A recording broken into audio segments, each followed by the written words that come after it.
ओम रामाय रामचंद्राय रामभद्राय वेधसे रघुनाथाय नाथाय सीताया पतये नमः।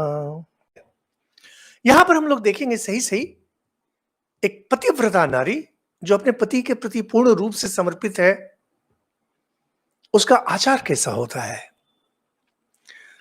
श्री रामचंद्र जी जब उन्हें समझा रहे हैं, एतत् तो वचनम श्रुत्वा सीता रामस्य दुःखिता प्रशक्त अश्रुमुखीम, पूरा उनका चेहरा आंसू से भीग गया। अश्रुमुखी और मंदम इदम वचनम अब्रवीत, सीता अब धीरे धीरे कह रही है, जैसे उनके अंदर की शक्ति क्षीण होती चली जा रही है, क्योंकि श्री रामचंद्र जी उन्हें मना कर रहे हैं साथ आने से। ये 2 नंबर श्लोक में कहते हैं, ये त्वया कीर्तिता दोषा वने वस्तव्यताम प्रति गुणान इत्येव तान विद्धि तव स्नेह पुरस्कृता। हे प्राणनाथ, आपने जो दोष बतलाए हैं वन के, सही कहा, मैं ना नहीं कर रही हूं, लेकिन आपका अगर स्नेह बना रहा जब मैं आपके साथ हूं, यही दोष मेरे लिए गुण बन जाएंगे। असल में क्या होता है, यह बहुत साधारण बात है और आप लोग बहुत अच्छी तरह से समझते होंगे। अच्छा बुरा कुछ भी नहीं होता है समाज में, इस संसार में अच्छा बुरा कुछ भी नहीं है।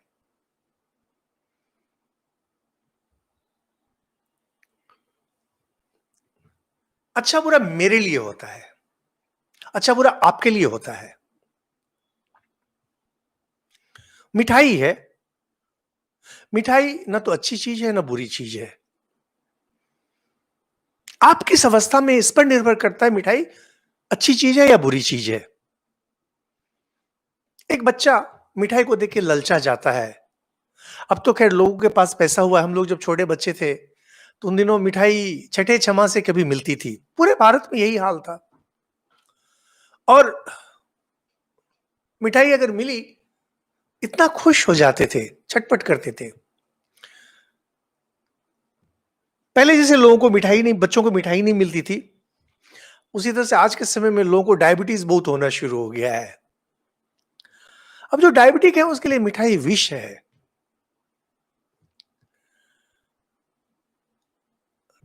तो सीता जी यही कहती हैं कि गुणान इत्येव तान विद्धि तव स्नेह पुरस्कृता। आपका अगर स्नेह मुझे मिलता रहा, यही दोष पुरस्कार के रूप में हो जाएंगे, मेरे लिए खुशी की बात हो जाएगी। तो इन बातों को थोड़ा अगर आप सोचेंगे, आपको भी अधिक स्पष्ट हो जाएगा। स्नेह बहुत महत्वपूर्ण होता है। यहां जो स्नेह शब्द है, स्नेह बहुत महत्वपूर्ण शब्द है। और जीवन में यह स्नेह, स्नेह बना होता है, आपको लगता है कि मुझे भी चाहने वाला कोई है।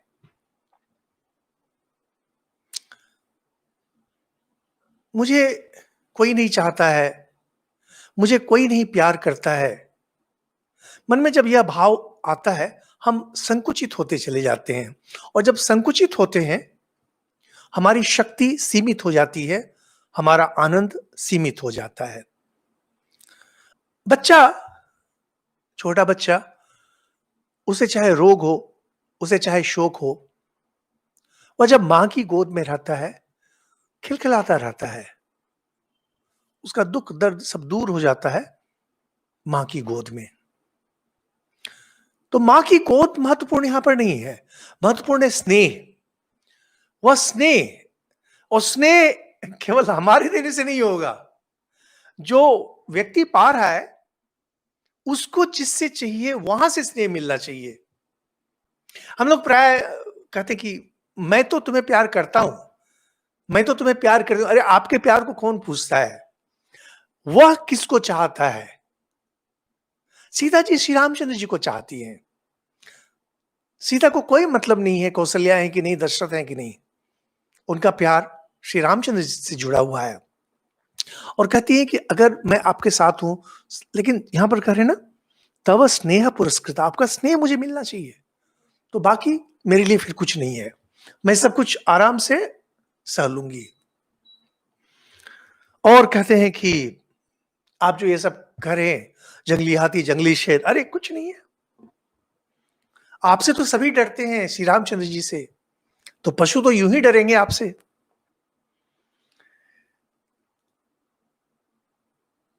मुझे तो आपके साथ चलना है, और आपका वियोग अगर मुझे हुआ तो मैं जीवन का परित्याग कर दूंगी, सुसाइड कर लूंगी। आपके साथ अगर मैं हूं, देवताओं के राजा इंद्र भी मेरा तिरस्कार नहीं कर सकेंगे। और आपने भी मुझे बतलाया है कि जो पतिव्रता नारी होती है, पति का वियोग अगर हो जाए तो फिर जीवित नहीं रह सकती है। ये सब कहने के बाद, पतिव्रता पतिव्रता कहने के बाद, सीता 9 नंबर श्लोक से एक नई बात, कहानी में एक नया मोड़ आता है, एक नई बात कहती है। लक्षणिभ्यो द्विजातिभ्य श्रुत्वा हम वचनम गृहे, कि मैं जब अपने पिता के घर में थी तो कुछ ब्राह्मण लोग जो लक्षण जानते थे, इसको गीता प्रेस जब अनुवाद करते हैं उसको कहते हैं हस्तरेखा देखकर, लेकिन जैसे हमने पहले बतलाया है, हाथ देखते थे लेकिन हस्तरेखा महत्वपूर्ण नहीं था, लक्षण महत्वपूर्ण था। जैसे हाथ में या कपाल पे, पांव में किस तरह के चिन्ह हैं। तो कहते हैं कि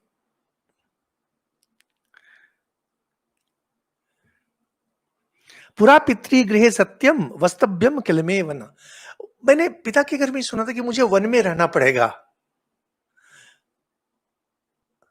मुझे कुछ दिन जंगल में रहना पड़ेगा, और ये लक्षण आदि देख करके ब्राह्मणों ने कहा था। और जब मैंने इसे सुना था तब मुझे लगा था कि मुझे तो इसे पूरा करना ही है, क्योंकि अब भाग्य का विधान है। और आगे चल करके बोलते हैं कि जब मैं बच्ची थी उस समय हमारे घर पे एक शांति परायणा भिक्षुकी, भिक्षुकी का भाव बहुत पहले से है भारत में, जिसमें कुछ महिलाएं धर्म के लिए निकल जाती थी। तो उसने भी यह बात कही थी कि तुम्हारा वनवास होगा। या जो यहाँ पर जो विचार आता है वनवास का, जहां पर सीता जी कहती हैं कि वनवास की बात बचपन से मैंने सुन रखी थी, और इसलिए मेरा बहुत मन था कि एक बार जंगल में जाएं, और यहां तक कि मैंने आपसे भी बहुत बार अनुरोध किया था कि चलें कुछ दिन हम लोग वन में रहते हैं। तो ये बहुत महत्वपूर्ण है दो तरीके से। पहला है कि देखिए, जब भी मैं सीता जी के जीवन की ओर देखता हूं कि देखिए कैसे 14 साल वनवास में रहना पड़ा।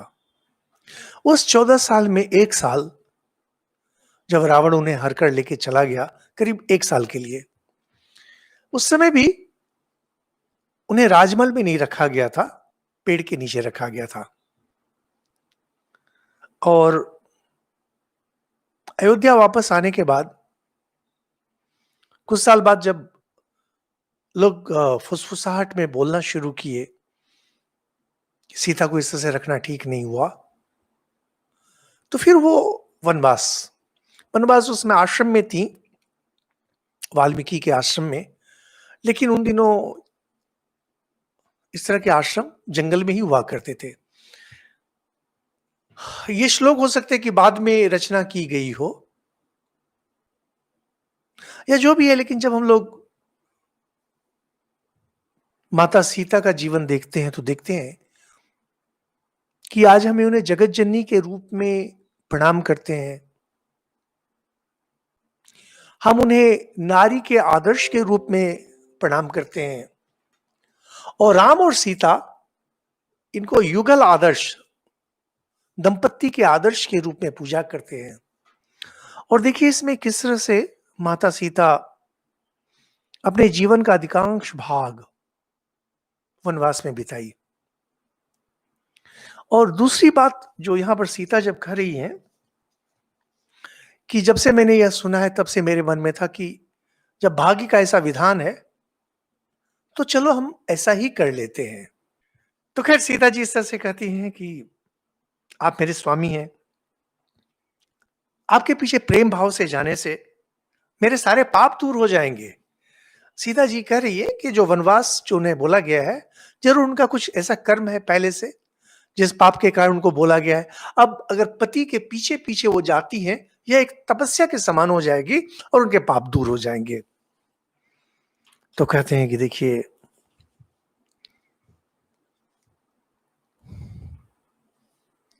मैं पतिव्रता हूं, मैं आपकी भक्त हूं, आश्रित नहीं। भक्त होता है जहां पर कि आपका मन पूरा उनमें रमा हुआ रहता है। और कहते हैं आपके विछोह से मैं दीन होती चली जा रही हूं। विश्वास कीजिए, वन में जिस अवस्था में मैं रहूं, चाहे सुख हो चाहे दुख हो, दोनों अवस्था में मैं समान रहूंगी। मेरे लिए दुख, वहां पर मैं यह नहीं कहूंगी कि मैं कहां आ गई, क्यों आ गई। और जब अच्छा कुछ होगा उसमें भी मैं अपना अत्यधिक हर्ष नहीं दिखाऊंगी। तो आप या तो मुझे ले चलिए, नहीं तो मैं आग में कूद जाऊंगी, विष खा लूंगी इत्यादि। नहीं रहेंगी सीता माई, राम के बिना नहीं रहेंगी। लेकिन श्री रामचंद्र जी बिल्कुल राजी नहीं हुए। नहीं, आप नहीं चलेंगे हमारे साथ। क्योंकि श्री रामचंद्र जी पर एक दायित्व तो आता है ना। तो कहते हैं कि श्री रामचंद्र जी जब उन्हें समझाते हैं, स तम उत्तम संविघ्ना, संविघ्न परेशान है सीता जी।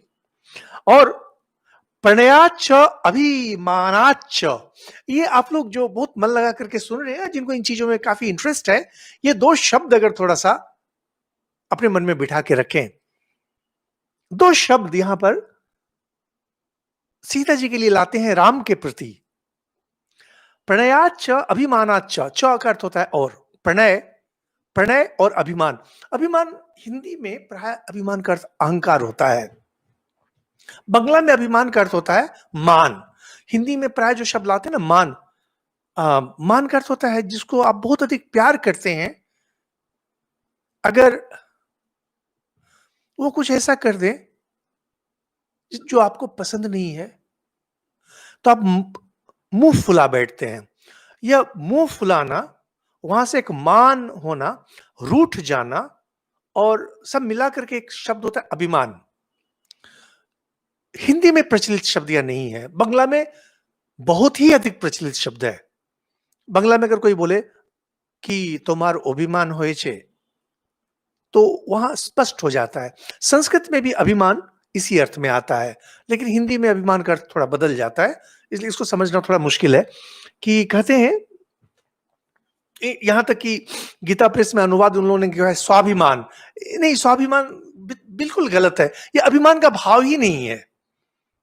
और हिंदी भाषा समृद्ध भाषा है, बहुत ही समृद्ध भाषा है, क्योंकि बहुत सारे अलग अलग जो आंचलिक भाषाएं हैं वो आकर के इसमें समाहित हुई हैं। तथापि ये अभिमान इतना सुंदर शब्द विशेष करके बंगला में है, लेकिन हिंदी में नहीं है। तो कहते प्रणयाच अभिमानाच, प्रणय और अभिमान, ये देखिए यहां पर अभी जो आने वाला है श्लोक, मैं जब भी इसको पढ़ता हूं, स्मरण करता हूं ना, अभिभूत हो जाता हूं। एक नारी अपने पति को कितना प्यार करती है, सीता जी श्री रामचंद्र जी को कितना प्यार करते हैं, करती हैं, कितना प्यार करती हैं। और इस प्यार को दिखाने के लिए वाल्मीकि जी बड़े बड़े शब्द नहीं लाते हैं। बड़े बड़े अच्छे कवि का लक्षण है, जो बहुत ही अच्छा कवि है, उनका शब्द चयन सटीक होता है। और एक दो शब्दों में ही ऐसा एक भाव लाते हैं जिससे कि पूरी परिस्थिति स्पष्ट हो जाए। तो कहते हैं प्रणय और अभिमान करके वे आक्षेप कर रही हैं। अब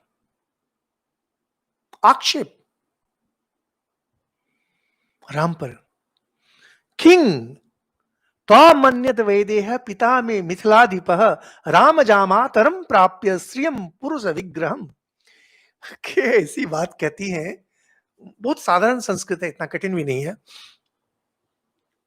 सीता जी बहुत दुखी हैं।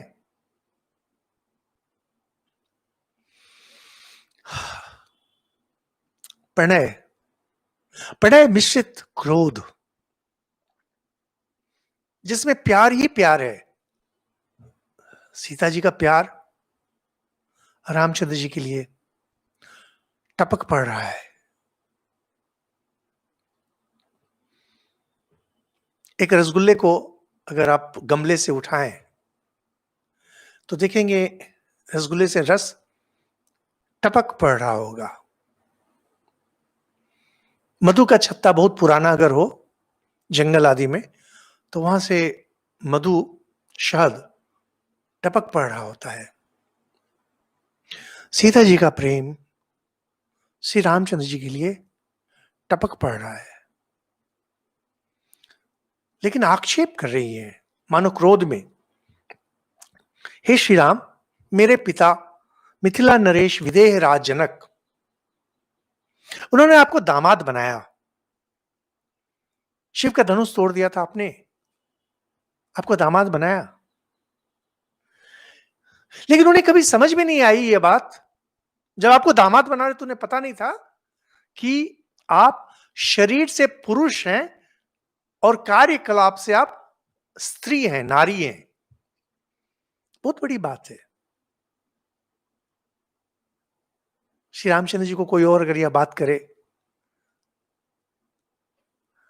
एक हाथ से, एक वार से, एक तीर से बतला देंगे नारी हैं कि पुरुष हैं।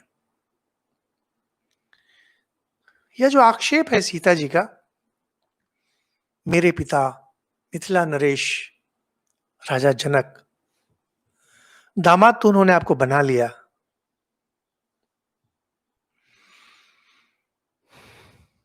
लेकिन उन्हें यह पता ही नहीं था, उनका दुर्भाग्य है कि शरीर से आप पुरुष हैं जरूर, लेकिन अंदर से आप नारी हैं, स्त्री हैं। कहने का अर्थ है कि आप दुर्बल हैं, आप में दम नहीं है।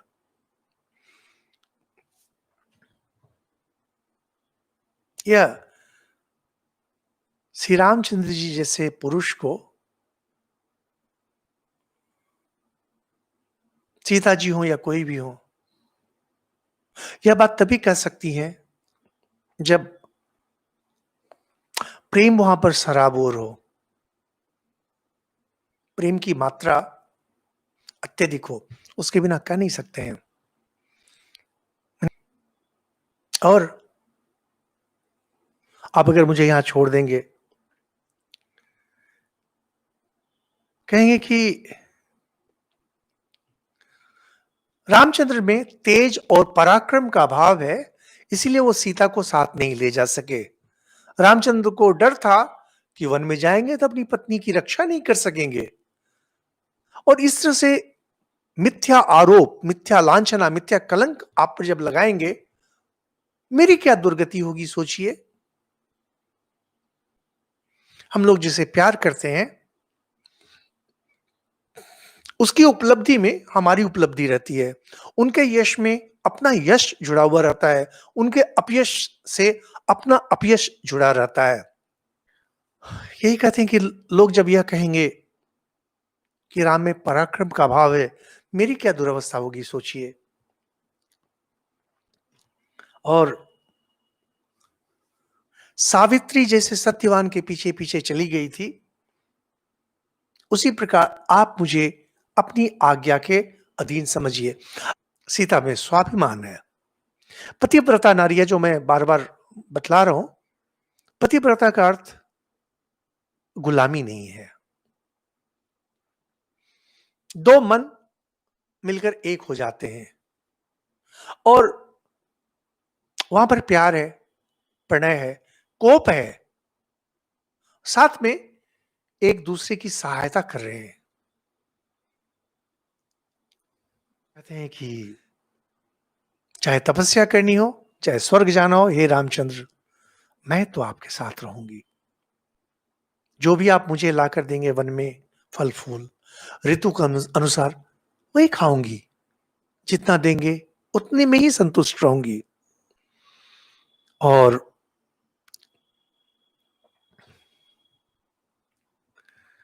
किसी हालत में आपको छोड़कर मैं इस माल में नहीं रहूंगी। यह सब बोलकर सीता इति सा शोक संतप्ता, शोकातुर, शोक में भर गई। कमल, कमल को अगर पानी से निकाल लिया जाए बाहर, कैसे सूख जाते हैं, वैसे ही सीता का सुंदर मुंह सूख गया था आंसू के कारण।